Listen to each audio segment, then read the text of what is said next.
people are restless at home, with nowhere to go, staying inside. Meanwhile, the nurse puts on her mask to start her shift, caring for her patients, looking after the sick. The road ahead seems dark, but she sees glimmers of hope in volunteers, mutual aid. People say she's a hero. She says she is just doing her job. Regardless, when this is over, I hope you'll know who are the essentials of our society: our nurses, doctors, supermarket workers, those who feed us, care for us when we are most in need, the carers who care for our elderly, a friendly face for them to see amidst the darkness, for the stars are not immune. Even if hidden under clouds and sun still shines through gaps, glistens on smiling faces of teachers helping children to feel joy and play, even when the day feels full of fear, and washing glitter off of little hands to teach them about the virus while we are staying at home, protecting the most vulnerable whilst those on the front line battle under hard conditions, sometimes with little protection because governments play politics, lives on a chessboard, check and mate. Throw random numbers to journalists who write the figures on the front page.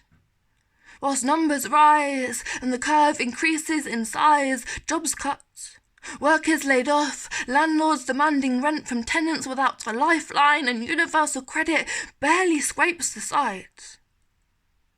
Self-employed scrambling for tax credits, millionaire footballers on 1,000 a week, no pay cuts for the rich, but minimum wage for workers labelled low-skilled by Tory ministers who now pronounce them key workers. The real essentials of our system, because when there's a crisis, the bosses and bankers are no use in their big houses. Celebrities sing Imagine like they are somehow solving the problem.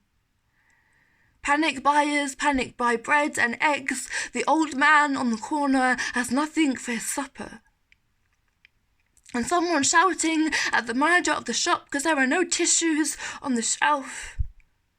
And the nurse, after a long shift, is left with empty shelves whilst people share #BeKind on social media. Yet amongst the selfishness there is good, and amongst the shouting there is calm. People sing on balconies in Italy arias of the New World. These unprecedented times, and people line the streets to clap and dance, because underneath all of this, there is one thing that can't be missed: Chinese, Italian, Spanish or French, German, English, Scottish or Welsh, whichever language we speak, whichever country we were born, whatever divides us, unites us, whatever gender, faith or sexuality, whatever your nationality. Whether you support the Reds or the Blues or neither, we are all human. We all know pain and heartbreak and loss. We mourn together those who are gone. But candles sit in windows, little bursts of light reminding us that when this is all over, when we have won the fight, we'll know a little stronger in our hearts and in our minds what it is that is important. To be understanding, to be kind, to keep our loved ones a little closer, our neighbours a little nearer. One day, when this is a distant memory, I hope you won't forget. When you are grumbling that the train's been cancelled or that the meeting's late, you remember the time that the world stood still as we faced our biggest threat. That humanity unites us, it's our biggest common trait. that all our problems before are now so small, that it puts it in perspective and we face the world a little more united, and that humanity is now our common goal.